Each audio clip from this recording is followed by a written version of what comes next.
ब्राह्मण की संतान रावण क्यों कहलाया असुरों का राजा, कैसे मिली थी सोने की लंका। अपनी शुरुआती शिक्षा दीक्षा के बाद रावण ने कई वर्षों तक शिव की गहन तपस्या की। तपस्या के दौरान रावण ने शिव को प्रसन्न करने के लिए बलिदान के रूप में अपना सिर 10 बार काटा। हर बार जब वो अपना सिर काटता था तो उसके धड़ में एक नया सिर लग जाता था, जिससे उसने अपनी तपस्या पूरी की और अंत में भगवान शिव ने उसकी तपस्या से प्रसन्न होकर उसे वरदान दिया। तब रावण ने अहंकार में अपने वरदान में नश्वर इंसानों को छोड़कर देवताओं, राक्षसों, सांप और जंगली जानवरों से हानि ना होने का वर मांगा, जिसका मतलब था कि ये सभी प्रजातियां उसे कोई नुकसान नहीं पहुंचा सकती। यही वजह है कि बाद में मनुष्य रूप में जन्म लेकर राम ने रावण का अंत किया था। रामायण, विजयदशमी या दिवाली का जिक्र होने पर हमारे मन में सबसे पहला ख्याल श्री राम और रावण के युद्ध और भगवान राम द्वारा रावण के अंत का आता है। लेकिन शास्त्रों में रावण को एक दैत्य, राक्षस, अत्याचारी के अलावा भी कई रूपों में वर्णित किया गया है। रावण को महान विद्वान, प्रकांड पंडित, महाज्ञानी, राजनीतिज्ञ, महाप्रतापी, महापराक्रमी योद्धा और अत्यंत बलशाली जैसे नामों से पुकारा गया है। रामायण में जिक्र है कि राम ने भी एक बार रावण को महाविद्वान, उसके ज्ञान के संदर्भ में महान ब्राह्मण के रूप में संबोधित किया था। रामायण में रावण को ऋषि विश्रवा की संतान बताया गया है, लेकिन उसकी मां कैकसी क्षत्रिय राक्षस कुल की थी, इसलिए उसे ब्रह्म राक्षस कहा जाता था। राक्षसी और क्षत्रिय दोनों गुणों के साथ वो बेहद बलशाली और बहुत बड़ा शिव भक्त था। रावण का जन्म महान ऋषि विश्रवा, विस्मुनि और उनकी पत्नी दैत्य राजकुमारी कैकसी के घर हुआ था। उनका जन्म देवगण में हुआ था, क्योंकि उनके दादा ऋषि पुलस्त्य ब्रह्मा के 10 मानस पुत्रों में एक थे।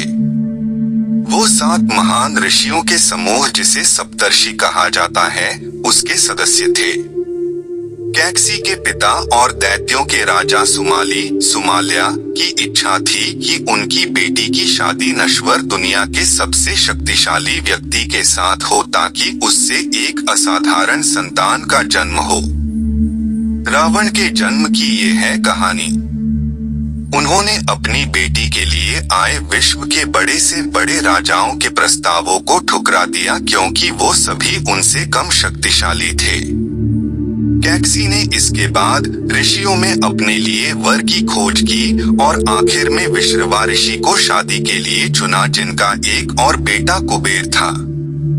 रावण ने बाद में अपने सौतेले भाई कुबेर से लंका छीन ली और उसका राजा बन गया। रावण के 2 भाई विभीषण और कुंभकर्ण थे। कुछ स्रोतों में अहिरावण नाम के एक और भाई का उल्लेख भी है। उनकी मां के कुल का संबंध मारीच और सुबाहु दैत्यों के परिवार से था। कैकसी ने एक बेटी को भी जन्म दिया था, जिसका नाम चंद्रमुखी, चंद्रमा जैसी चेहरे वाली लड़की था, जिसे बाद में राक्षसी शूर्पणखा के नाम से जाना गया। पिता के सानिध्य में सीखा वेद और युद्ध कला। पिता विश्रवा अपने बेटे रावण को आक्रामक और अभिमानी होने के साथ साथ एक अनुकरणीय विद्वान कहते थे। विश्रवा के संरक्षण में रावण ने वेदों, पवित्र ग्रंथों, क्षत्रियों के ज्ञान और युद्ध कला में महारत हासिल की। रावण एक उत्कृष्ट वीणा वादक भी था और उसके ध्वज के चिन्ह पर वीणा का भी चित्र दिखाई देता था। रावण दैत्यों की नैतिकता को बनाए रखे, इसके लिए रावण के नाना सुमाली ने अथक प्रयास किए। रामायण में वर्णन है कि रावण का यदुओं के क्षेत्र से घनिष्ठ संबंध था, जिसमें दिल्ली के दक्षिण में मथुरा शहर से लेकर गुजरात, महाराष्ट्र, राजस्थान के कुछ हिस्से शामिल थे। माना जाता है कि रावण का संबंध लवनासुर से भी था, जो मधुपुरा, मथुरा का एक राक्षस था। लवनासुर को राम के सबसे छोटे भाई शत्रुघ्न ने मारा था। यदु क्षेत्र में नर्मदा के तट पर एक बार भगवान शिव की पूजा करने के बाद रावण को सबसे महान यदु राजाओं में एक राजा कार्तवीर्य अर्जुन के सिपाहियों ने पकड़ लिया और उसे कई दिनों तक अपनी कैद में रखा। रामायण के संदर्भों में बहुत साफ साफ कहा गया है कि रावण पूरी तरह मनुष्यों या फिर असुर के समान नहीं था, वो इससे कहीं बढ़कर था। शिव की तपस्या। अपनी शुरुआती शिक्षा के बाद रावण ने कई वर्षों तक शिव की गहन तपस्या की। तपस्या के दौरान रावण ने शिव को प्रसन्न करने के लिए बलिदान के रूप में अपना सिर 10 बार काटा। हर बार जब वो अपना सिर काटता था तो उसके धड़ में एक नया सिर लग जाता था, जिससे उसने अपनी तपस्या पूरी की और अंत में भगवान शिव ने उसकी तपस्या से प्रसन्न होकर उसे वरदान दिया। रावण ने भगवान शिव से अमरता, सदा अमर रहने का वर मांगा, जिसे शिव ने देने से इनकार कर दिया, लेकिन उन्होंने उसे अमरता का दिव्य अमृत दिया। इस वर का अर्थ था कि रावण जब तक जीवित रहेगा तब तक उसे परास्त नहीं किया जा सकता। रावण ने अहंकार में अपने वरदान में नश्वर इंसानों को छोड़कर देवताओं, राक्षसों, सांप और जंगली जानवरों से हानि न होने का वर मांगा, जिसका मतलब था कि ये सभी प्रजातियां उसे कोई नुकसान नहीं पहुंचा सकती।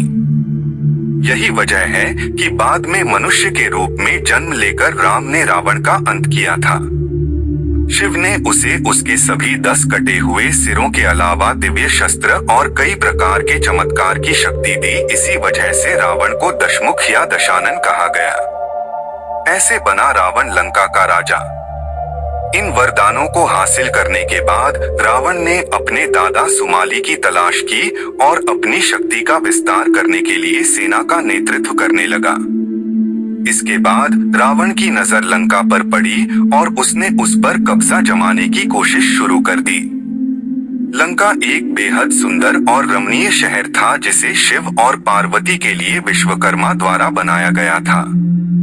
बाद में ऋषि विश्रवा ने लंका में यज्ञ के बाद शिव से उसे दक्षिणा के रूप में मांग लिया। इसके बाद कुबेर ने अपनी सौतेली मां कैकेसी के जरिए रावण और अपने अन्य भाई बहनों को ये संदेश पहुंचाया कि अब लंका उनके पिता विश्रवा यानी उन सभी की हो चुकी है। लेकिन बाद में रावण ने लंका को बलपूर्वक छीन लेने की धमकी दी, जिसके बाद उसके पिता विश्रवा ने कुबेर को सलाह दी कि वो लंका रावण को दे दें, क्योंकि रावण अब अपराजेय है। इस तरह रावण ने लंका पर कब्जा कर लिया। भगवान शिव का परम भक्त। लंका पर विजय के बाद रावण शिव से मिलने के लिए कैलाश पर्वत पहुंचा। शिव के वाहन नंदी ने रावण को अंदर जाने से मना कर दिया। इससे वो नाराज हो गया और नंदी को चिढ़ाने लगा। बदले में नंदी भी क्रोधित हो गए और रावण को श्राप दिया कि लंका को एक वानर द्वारा नष्ट किया जाएगा। नंदी के सामने शिव के प्रति अपना प्रेम दिखाने के लिए रावण ने कैलाश पर्वत को उठा लिया और कहा कि वो शिव समेत पूरे कैलाश को लंका ले जाएगा। रावण के अहंकार से क्षुब्ध शिव ने कैलाश पर अपने पैर की सबसे छोटी अंगुली रख दी, जिससे कैलाश पर्वत अपनी जगह पर वापस स्थापित हो गया। लेकिन इसी दौरान रावण का हाथ पर्वत के नीचे दब गया और पूरे पर्वत का भार रावण के हाथ पर आ गया। वो इस पीड़ा से कराह उठा। उसे तुरंत अपनी गलती का एहसास हो गया। तब रावण ने भगवान शिव को प्रसन्न करने के लिए अपनी नसों को तोड़ दिया और उससे तार की तरह इस्तेमाल करते हुए संगीत बनाया और शिव की महिमा का गुणगान करने लगा। इस तरह उसने शिव तांडव स्तोत्र रच दिया। इसके बाद शिव ने उसे क्षमा कर दिया और उसकी भक्ति से खुश होकर उसे दिव्य तलवार चंद्रहास दी। कहा जाता है कि इस घटना के दौरान ही शिव द्वारा उसे रावण नाम दिया गया, जिसका अर्थ है तेज दहाड़, क्योंकि रावण का हाथ जब पर्वत के नीचे दबा तो उसके रोने से पृथ्वी कांप उठी थी। रावण इसके बाद भगवान शिव का आजीवन भक्त बन गया था। ऐसा बना रावण तीनों लोकों का विजेता। रावण की क्षमता और शक्ति वास्तव में विस्मयकारी थी।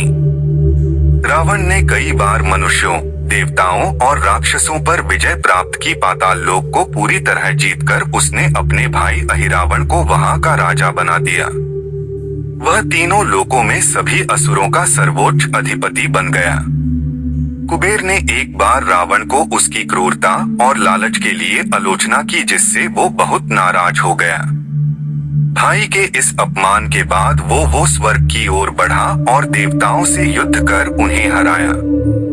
उसने देवों, मनुष्यों और नागों पर जीत अर्जित की। रामायण में रावण का सभी मनुष्यों और देवताओं पर विजेता के रूप में जिक्र किया गया है। हालांकि रावण का अहंकार उसके अंत का कारण बना।